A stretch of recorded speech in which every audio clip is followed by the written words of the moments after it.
I'm David Susan, and this is Inside the Leader's Mind, where we learn that what's in the way becomes the way. I'm so excited to have our guest with us today. It's Karl Larson. Karl is a VP level leader known for building high performance teams and turning strategic ideas into real world input impact.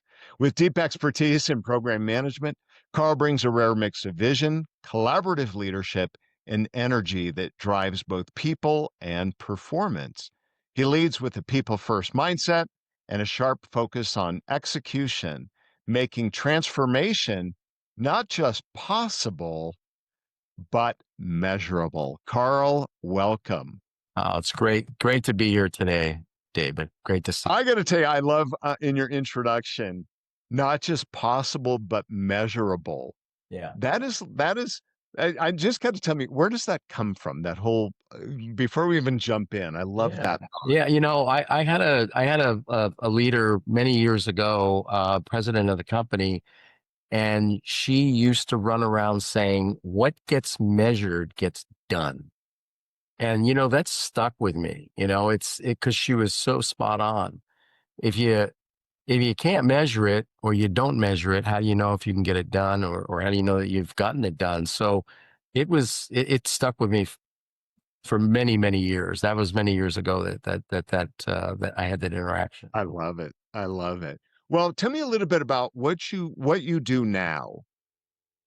I lead a supply chain organization for a medical device company. We make digital stethoscope systems. We transform people's lives. We save people's lives. We create products that provide early detection of heart disease using AI models. Uh, and we've been building these products for more than 10 years. I'm very proud to work with a company that actually is doing some good in the world, and we strive to make people's lives better and longer. I love that. And your roles is supply chain. I manage our supply chain and our logistics organization.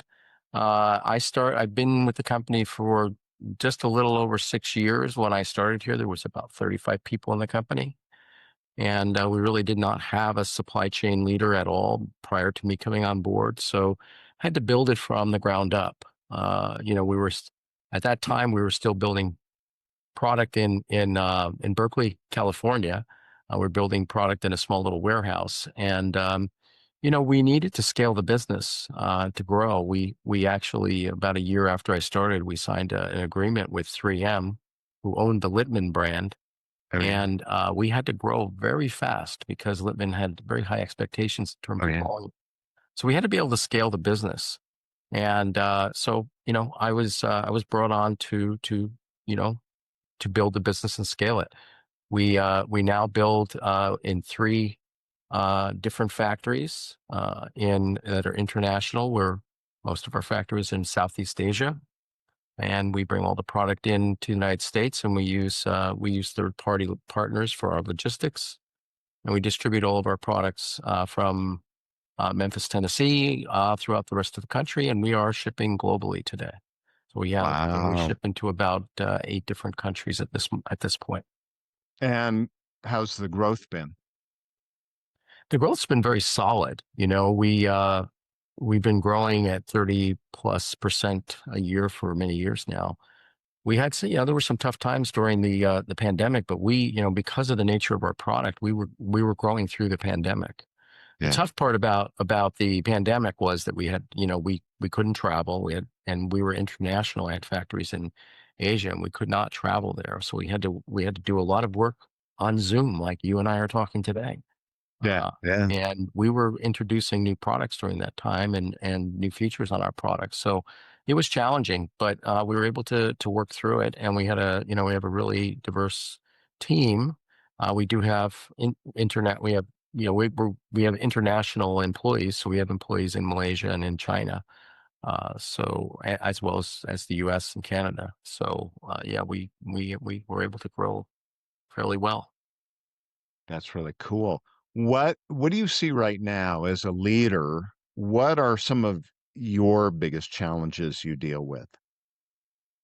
The supply chain world is constantly changing, and we always have headwinds that we have to come up against, whether it's a component shortage, there's maybe some issues with logistics. We ship by sea and air, and sometimes there's issues with logistics.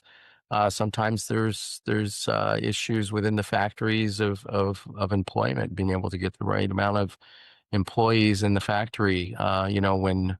When we go into areas that are growing very fast, it becomes a very competitive marketplace, and you have turnover that you've got to manage. We use outsourced partners, so I don't have to manage it directly, but we're managing it indirectly. So the challenges are managing all of these challenges indirectly, being able to influence the support and change. So that's a challenge that we're always dealing with. And then you add to it the global economy and geopolitical, um, n- I would say, nonsense that's going on right now. Where we've got tariffs, and there's people call it a trade war. I don't know that I would call it that, but we have to constantly be looking at what's going on in the news, and trying to adjust, so it does not affect our business or overly affect our business. Constantly adjusting. Yeah. And we have to keep an eye on what's going on globally, right? I have to keep an eye on what's going on in the news every day, because it will eventually affect the work that we're doing. Wow. I can imagine that's got to be very challenging at this point, having to deal with like I said, the flux, not knowing what's going to happen each day. Yeah, but you can't you can't focus on it too much. You have to work with it and understand that there's just things out of your control, and it's not what happens, it's how you deal with it, right? It's how do you deal with the ever changing landscape that we're dealing with today. So that's So success. I'd love to hear a little bit about how you got to where you're at now in your career. I'm sorry, say that again. I'd love to hear how you got to where you're at in your career.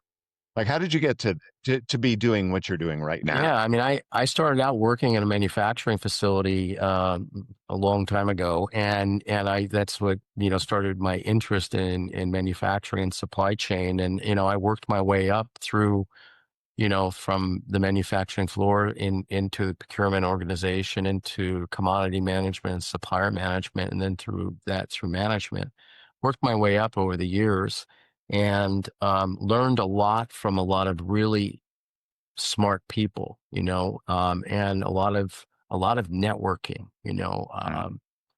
Every time there was an opportunity to learn something, I was there to learn it.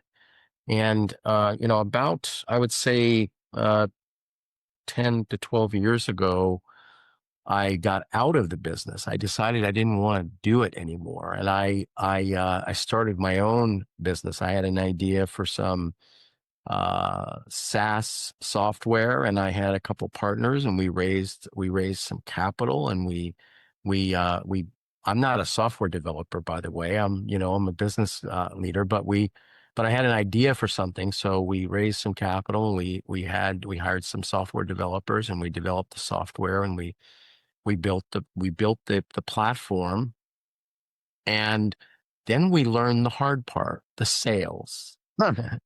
Tried to go out and sell, and I had to become a salesman as well, going out and selling it. And that was very challenging and difficult because we didn't anticipate the headwinds that we would get, that would be Yeah. in front of us, and the long sales cycle. Um, we ended up realizing that we had no business doing what we were doing, and we actually were able to sell the business. We didn't make a lot of money on it. We pretty much broke even, but we sold the business, got the investors their money back, and we exited the business. And then I realized at that point, I really did enjoy managing suppliers, and I really did enjoy negotiating contracts and managing people. And I got back into the business. That was a turning point for me because I was burnt out after many years of doing it, and I thought I didn't want to do it anymore. And I realized that I really wasn't burnt out. I just needed to refocus, and that's what I did. I refocused. Um, I I, yeah, I love that. That's really cool. Because sometimes, you know, I think we need to learn what not only what we like to do, but what we don't like to do. Because sometimes the more you learn what you don't like to do, you realize the grass may not be greener, and it helps you appreciate. And I don't know that that's what it was, but it makes you appreciate what you have, and I'm good at this. I think that's what it was. I thought the grass would be greener. I thought I'd be happier, I'm not saying I would never own a business again, but it was tough. You had, being responsible for payroll and hiring and sales and development and raising capital and paying bills. And I mean, it was a lot. Yeah, And I'm not saying I would never do it again, but I thought it would be much better, and it was just much more challenging. yeah, Um, and I did realize that I missed the work that I do now, where I interact with technologists. We develop, I love technology, and that's what we're developing here.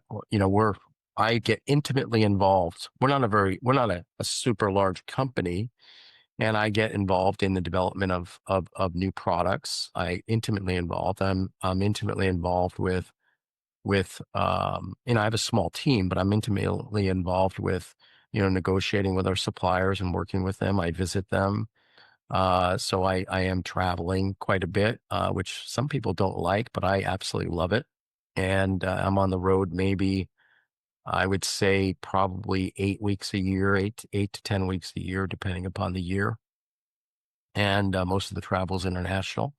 It's rough, but it's rewarding to me, yeah. and I love working with people with different cultures, and I love developing products. It's really a fun experience. That's really cool. On this podcast, we talk about what's inside the leader's mind, and I'm always fascinated to get a little bit of insight from the leaders I talk to. Um, I, I, I'd like, I would love you've been doing this for a while, and I'm sure you've worked and been around other great leaders.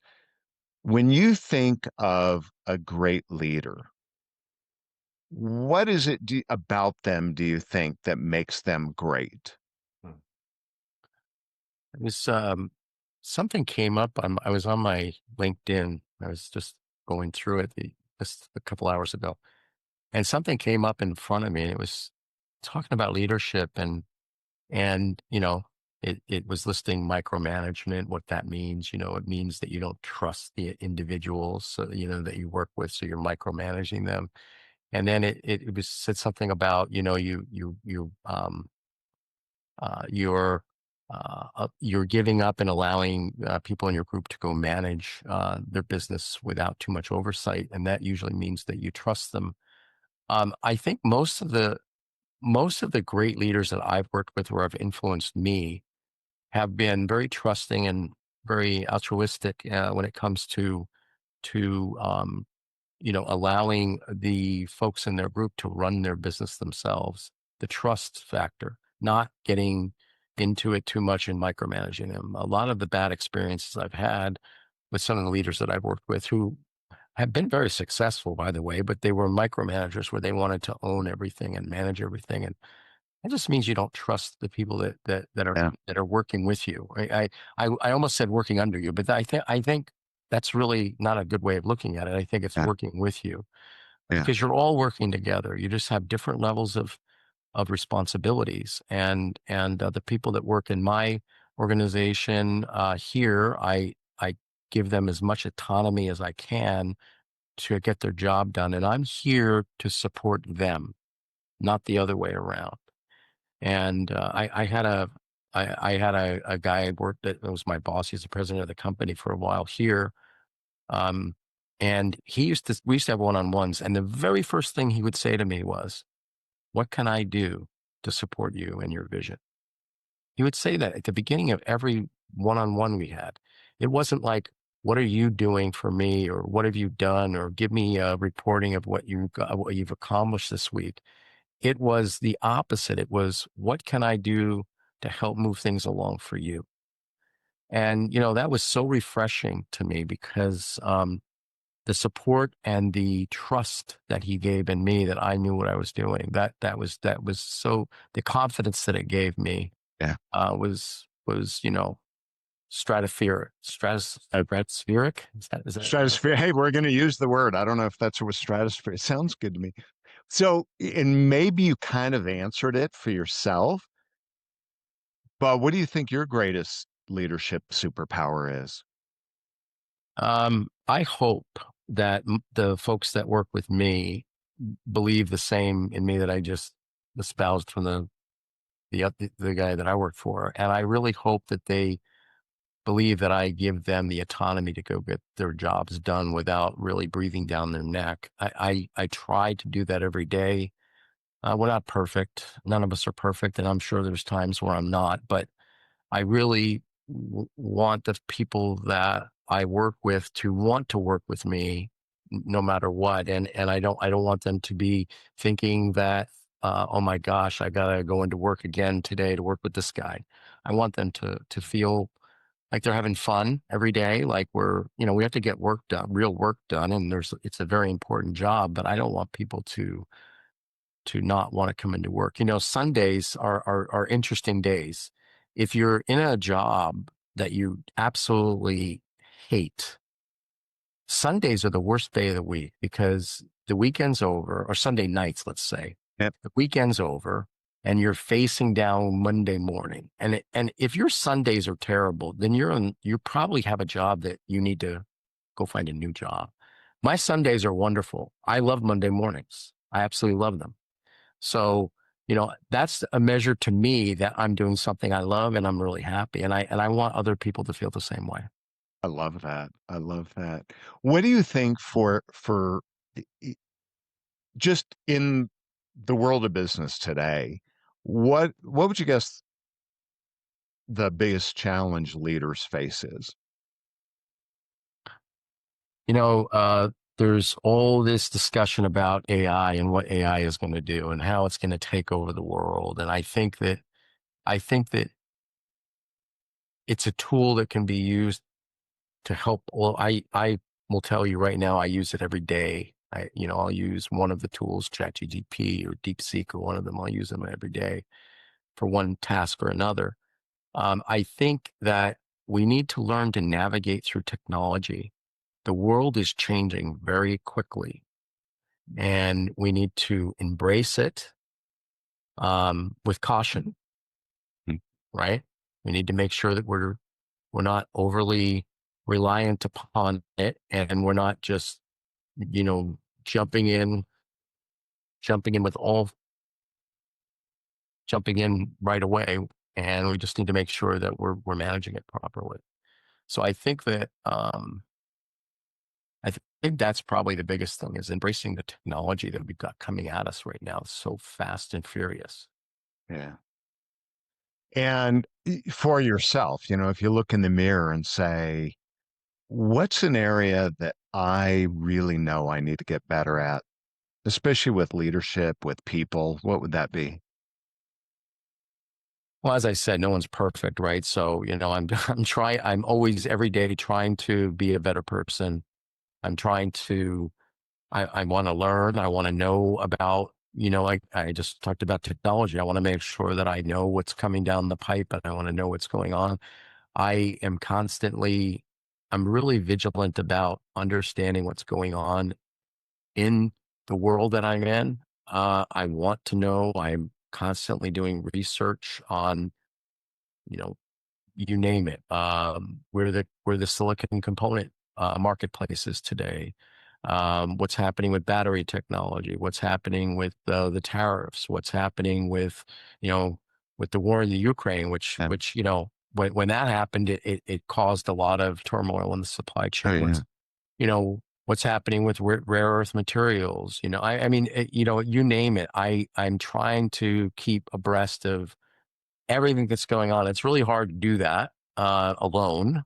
you have to have a team of people to help you do some of that, research. But I'm trying to make sure that I stay abreast of everything so I can stay ahead of it.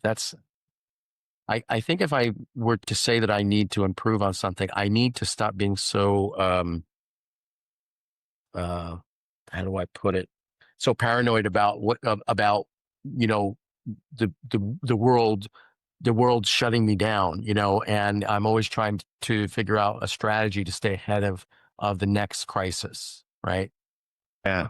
I've lived through a lot of crises in supply chain. We've lived through some crises here. We had back in 2016, we had a capacitor shortage because every automotive company in the world was now putting, electronics in their cars, and we had shortages for electronics, and then we got into a silicon shortage in 2018, 2019, 2020. There was a silicon shortage that we had to deal with, and lead times went from 26 weeks to 90 weeks. Oh my gosh. Yeah, I mean, just crazy allocation periods where you just couldn't get. We were developing a new product and we couldn't even get engineering samples from some of the companies because they didn't have any.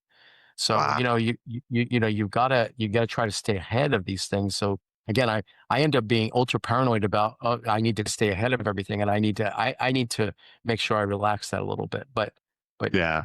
I'm always trying to stay ahead of where the marketplace is going for the products that we're involved in. Yeah. That's cool. One of the things that I always like to do is be able to help younger leaders. What advice would you have for a younger leader in their career? I would say to any younger person coming up, not to be afraid to admit that you don't know something, and to continuously learn, continuously study. Education is never ending. It won't end today for me. It won't end tomorrow. It's just it's a constant. And I would say that you need to be curious in your life, and you need to constantly try to learn new things. Status quo is not good. Standing Right. still, standing still is not good. Not in this world, not anymore. All right. And last question, because I want to be sensitive to time here. Um, and I didn't give this to you ahead of time, but I love asking my guests this. What is the question I didn't ask you and you wish I would have? Because you wanted to be able to share something with me and you go, man, I wish David would have asked me about this because I'd like to be able to tell him, maybe it's about leadership, maybe it's something that a strength of yours, I anything. What would touched that on it a little bit. I touched on it a little bit at the beginning, but maybe how do you build a robust team? Because any leader can be great, but not without a robust team, not without a good team of people. And that's, you just don't do that overnight. You need to be able to build a network of people that you've worked with. It takes time. You need to build a network of people that you can trust. And it's not just building a team that works for you within your company. It's a team that you work with every day. And I have suppliers, and I have people that work in my organization, engineers and buyers and logistics people. I have manufacturers that I deal with. These are all part of my team. They don't all work for me directly, but they're all part of my team. And I don't get anything done without this team. Like when I told you earlier, when I came here 6 years ago, we were still manufacturing in Berkeley, and I had to build a scalable model to be able to scale our business very Mhm. quickly. And I couldn't have done that without some of the networking that I'd done over my career, and building. I had people that I hired that I had worked with before at other companies that I recruited to come over because I trusted them. So I mean, I think any leader needs to make sure that they are reaching out, they're constantly networking, they're constantly staying in touch. It can be exhausting. You have to constantly stay in touch with people that you've worked with before that you trust, so you can reach out to those people when you need them at any time, or they reach out to you when they need you. And it needs to be reciprocal. It can't be one way. Otherwise, you really do not build a really robust network of people. Mhm. But I think that's part of being a really good leader, is being able to build a fantastic network of people that you trust. Very good. I love that. Yeah. So as we wrap up here, I always like to give people opportunity if you need to share something that you want people to know about you or how to contact you or questions or about product or, if you're writing a book or doing a speaking, anything else you'd like I'm to. not doing any speaking engagements. I am writing a book, but I'm not prepared to talk about it yet. Well, don't do it yet It's a then. nonfiction book, but I'm not particular um, ready to talk about it yet. I am on LinkedIn. Anybody could find me on LinkedIn. I am active on LinkedIn. I publish articles, and I try to publish a post every day if I can, every work day if I can. So I am on LinkedIn. You can find me there. And it's Uh, just under your name, Karl Karl Larson. Larson, Karl, right? I was Karlla. on early enough. SON. I was on early enough to get my full name in there. Yeah. Nice, nice, I nice. think I've been a member of LinkedIn since the very beginning. Yeah, it was introduced to me by a guy I worked with back in 2004. And that was before everyone was on it. Yeah, So so the you're very like, it's like going to a ghost town going, hey, we're yeah. we're on LinkedIn. You're like, so what? No one else is here. Yeah, he pushed it out to me, and I was like, "What is this?" And I joined just to join because he joined, and really didn't do anything with it for a while. But I was a member, and I just kept going. But And now look at I've it. been like it for a while. Yeah. Yeah, it's crazy. Well, Karl, thank you so much for being with me today. I so appreciate you. And ladies and gentlemen, I am David Susan, and this is Inside the Leader's Mind. Thank you all for being with me today. Thank you, David.